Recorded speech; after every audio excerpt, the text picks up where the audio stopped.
41வது question. கவிஞர் வைரமுத்து பற்றிய சரியான கூற்று காண்க. ஃபர்ஸ்ட் பாயிண்ட், தேனி மாவட்டம் மெட்டூரில் பிறந்தவர். 2வது பாயிண்ட், சிறந்த பாடலாசிரியருக்கான தேசிய விருதினை 7 முறை பெற்றவர். 3வது பாயிண்ட், கள்ளிக்காட்டு இதிகாசம் என்ற புதினத்துக்காக சாகித்ய அகாடமி விருது பெற்றவர். விடை அனைத்தும் சரி. 42வது கொஷின். கீழ்கண்ட கூற்றுகளில் தவறான கூற்று காண்க. ஃபர்ஸ்ட் பாயிண்ட், தொல்காப்பியத்தில் சிற்பக்கலை பற்றிய குறிப்பு காணப்படுகிறது. 2வது பாயிண்ட், சிலப்பதிகாரத்தில் கண்ணகிக்கு சிலை வடித்த செய்தி இடம்பெற்றுள்ளது. 3வது பாயிண்ட், மாளிகைகளில் பல சிற்பங்களின் சுண்ணாம்பு கலவை இருந்ததை பரிபாடல் மூலம் அறிய முடிகிறது. விடை 3 மட்டும் தவறானது. 43வது கொஷின். முண்டி மோதும் துணிவே இன்பம், உயிரின் முயற்சியே வாழ்வின் மலர்ச்சி என்று கூறியவர். விடை நா. பிச்சமூர்த்தி. 44வது கொஷின்.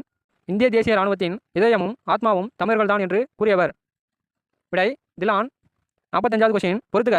உண்மை சுடும் ஜெயகாந்தன். கலைக்க முடியாத ஒப்பனைகள் வண்ணதாசன். பாலைப்புறா சு. சமுத்திரம். இரவின் அறுவடை புவியரசு.